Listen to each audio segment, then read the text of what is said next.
Okay, so we criticized the integrated assessment models and in the last podcast, and we also talked about how models may be playing an unintentionally a part in the politics of prevarication by using technologies for future projections like negative emissions and carbon capture and sequestration that may serve political needs to delay mitigation.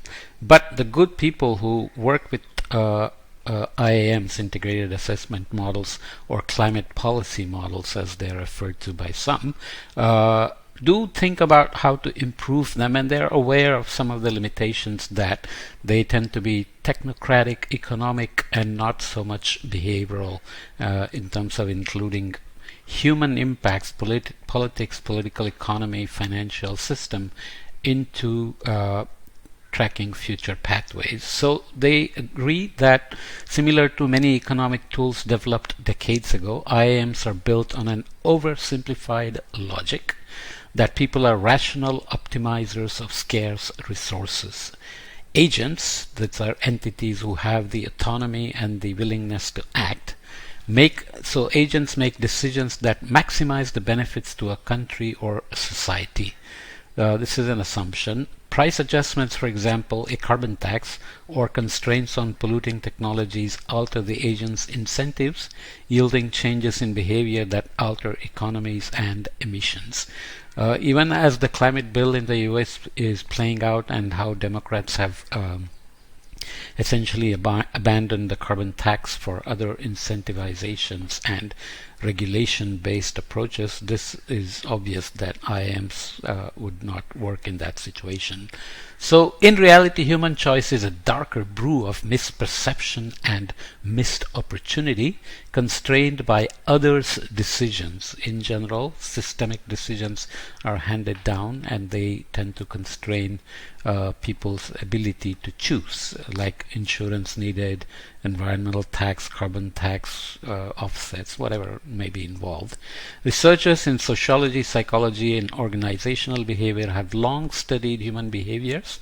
They explore why people stick with old, familiar technologies even when new ones are much superior, for example. This kind of research can also explain why the passion of mass movements such as the global climate strike movement, Fridays for Future, is hard to understand based on just individual costs and benefits, yet it can have powerful effects on policy. So when something like Fridays for Future comes along, they cannot be ignored just because of the number of people involved and their scale at national levels or international and global levels. It isn't clear if such movements survive the test of time, but while they're going on, they can have an effect on policy. There is a science paper which then argues why including the financial system in IAMs would be necessary for effective climate policy, and it provides a couple of good cartoons, or schematics I should say, for making the point. So linking climate mitigation pathways and the financial system, so they suggest these kind of methodologies. An integrated assessment model generates economic output trajectories under climate policy scenarios. A climate financial risk model uses IAM output to compute interest rates for firms using different energy technologies, represented here as K, investors' expectations, and climate value at risk, climate VAR, determine capital allocation across technologies. IAM updates to reflect diversity of financial costs. So this is about coupling IAMs to CFR climate financial risk model. So you have financiers, banks, politicians, funds, insurance companies involved in the financial system, and they may be able to accelerate the policies and decarbonization, for example, or they may see risks as a reason for delaying and fighting climate policies. So we'll see what that means in a minute. So just briefly, we are looking at time, country, and socioeconomic activity and energy choice, for example, and looking at carbon price, investment, and output in the IAM context, whereas if you use output from IAM to CFR, you worry about investor expectations, interest rates, and capital allocation, and then you feed it back to IAM. So you have some kind of a coupled system which is argued to be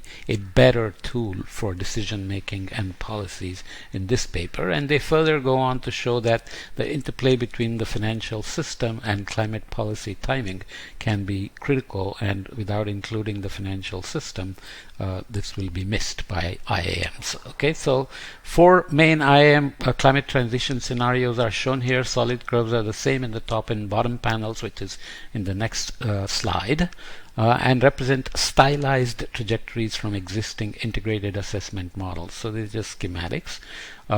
This is for electricity production from coal and renewable energy. So they are IAMs are looking at the potential benefits, costs and benefits, without going into the financial aspects. Dashed curves represent stylized trajectories from the IAM climate financial risk framework of electricity production and asset values.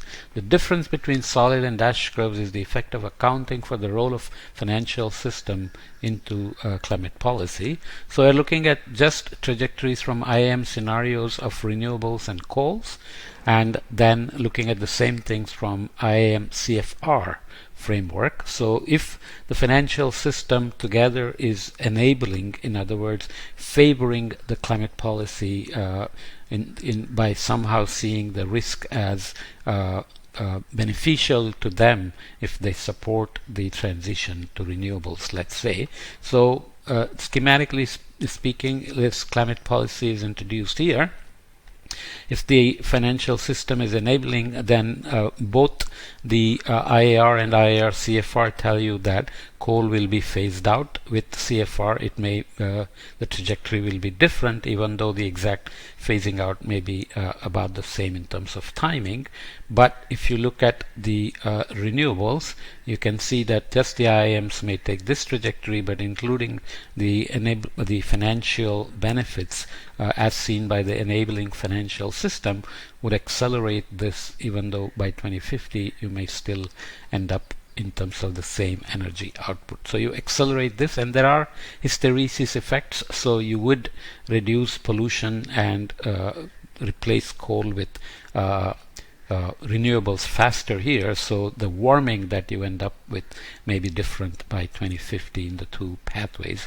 So the asset values are looked at as well in the IAM CFR framework, where coal becomes less and less viable, whereas asset value of renewables keeps going up and hits some plateau at 2050. Very schematic. This is the immediate climate policy. If there is a delayed climate policy scenario, let's say you wait for 2030, then depending on the financial system's perception of risk, you will end up going in this direction for energy output from renewables versus the IAM scenario, and the IAM scenario would just put coal in play for a longer time, whereas an enabling financial system, when coupled with the IAM, may indicate a pathway that's dropping off coal much faster with similar drop in the asset value as well. Of course, the financial system could be a hampering system where dilly-dallying and delaying and lobbying for delaying policy can go on, and this is happening already in the US, where one of the political parties is actually in many ways punishing states and industries which are trying to take climate action. So this is a rough game, obviously. That's the real system, which IAMs don't include: the political economy, the political calculations. So global negotiations may be driven by people who are good at bringing people to the table and agreeing on a decarbonization pathway, but the actual decisions have to happen within the country, where policies and pathways may be much more dependent on politicians who may see carbon tax as not a viable political option, but regulations like fuel efficiencies and other things as better in terms of knowing who will pay the price and how that will affect the election outcomes, etc.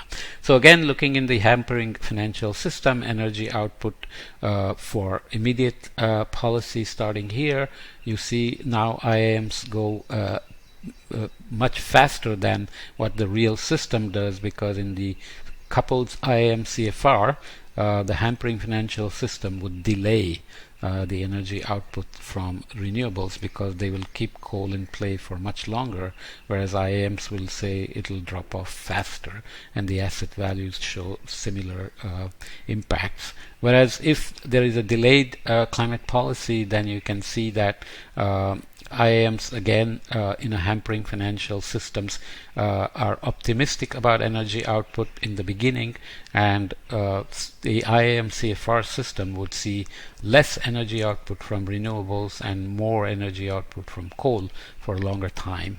And similarly asset values look at that. Okay, you get the idea. So this paper, Nature paper, which talks about improving climate policy models, or the need to improve them by including more realistic people or more realistic human behavior, thinks of 8 political economy insights. Data improve models' relevance to policy and investment choices, obviously. So I'll just read them off. Access to capital can be constrained by risk-averse investors who fear unpredictable changes in policy, hampering low-carbon energy transitions. So this is the hampering financial system. The design and type of policy instruments, such as whether to subsidize green technologies or tax polluting industries, can be influenced by which interest groups are mobilized. Carbon lock-in and standing of fossil-based energy assets might limit the degree to which emissions can deviate from their previous trajectory without interventions that can weaken the power of incumbent polluters.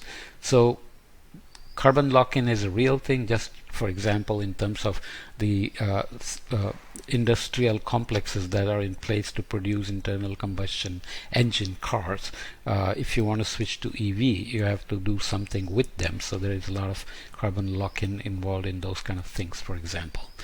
Unequal costs and benefits of climate policies accrue to different economic, racial, and religious groups, the climate justice issue and equity issue, which can affect policies' moral and political acceptability. So even if a policy is agreed upon by political parties and the system, public acceptance will be affected by perceived or real racial and economic and religious inequities. Public opinion might facilitate stronger action to tackle climate change, which is seen in the US, for example. Confidence in political institutions or lack of it can influence public's willingness to support actions that reduce emissions. So people may just think if carbon is taxed, then government will just take the tax and spend it on other things. So they may not just trust the political institutions. Trade and investment policies can expand the markets for new green technology, leading to lower costs and more political support. Doing this to me, I'm sorry about that. If this is an HP Elite box, whatever, if somebody knows why it suddenly goes into sleep mode, please message me. Okay. Trade and investment policies can expand the markets for new green technologies, leading to lower costs and more political support. So there is some evidence of this in terms of Apple, Google, Amazon, Microsoft going to net zero, planning for net zero, having their own renewable energies, and so on. So there is a push towards looking at the message from public's demand for green technologies and making investments ahead. There's a whole movement called impact assessments where people want to invest in green technologies and so on. Competence of government influences a state's ability to intervene in markets, make choices, and alter the cost of deploying capital. So US's climate bill, which is affecting large aspects of renewables, transportation, efficiencies, buildings, etc., infrastructure is going to play a role like this. So finally, there is a phase diagram here shown on how to improve models. The integrated assessment models used in climate science need improvement. They must better predict how policies to reduce emissions might influence industry, labor unions, and voters, or vice versa. Updates the models vary in how easy they are to implement and how useful they will be to different stakeholders, obviously. And the supplemental of this paper provides a table of specific model parameterizations and representations and so on. Here is the schematic showing stakeholders and areas for reform. So looking at analysts interested in emission trajectories, national policymakers, international policymakers. Obviously these are not always the same in terms of their goals and strategies and demands. Areas for reform in the models include effect of government quality on policy efficacy, openness to cross-border trade and investments, again socio-political decisions, distributional effects of policies across different groups, so economic, religious and racial equities, for example, age structure of existing energy assets, so that you have a way of instead of investing and improving a fossil fuel power plant, for example, can you phase it out based on its age structure, and so on. Okay, so the phase here looks at usefulness, so that goes to things like how easy they are to implement and how useful they will be to the different stakeholders. So least useful and most useful on a scale of 1 to 10, and on this you have ease of modeling 1 to 10. So least useful may be hardest to model, and most useful may be the easiest to model. I don't know. Sorry, we are still least useful. So least useful models may be hardest to model or easiest to model, but it's not very useful. So you want some kind of a mid-level usefulness, and if you head towards most useful, then you're probably going to end up here where ease of modeling is going to decrease, but usefulness is going to go up for all these stakeholders here. And data on aging power plants can reveal how quickly national emissions can change. So just think of ease of modeling and usefulness.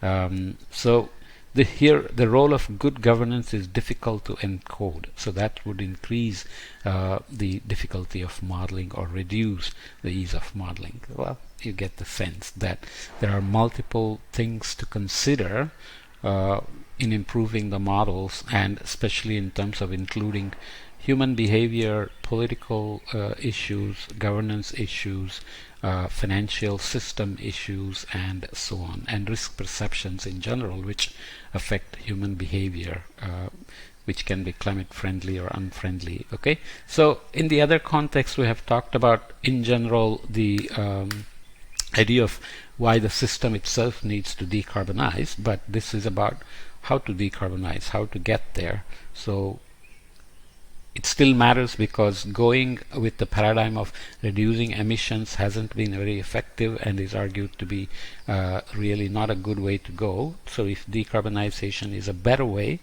then how do IAMs play into this requirement into the future for providing better policy where human behavior and climate finance risks are included? That's kind of the general point. I just wanted to include it following immediately the criticizing of IAMs. So hopefully this is helpful, that people are thinking about improving climate policy models or the integrated assessment models. Okay.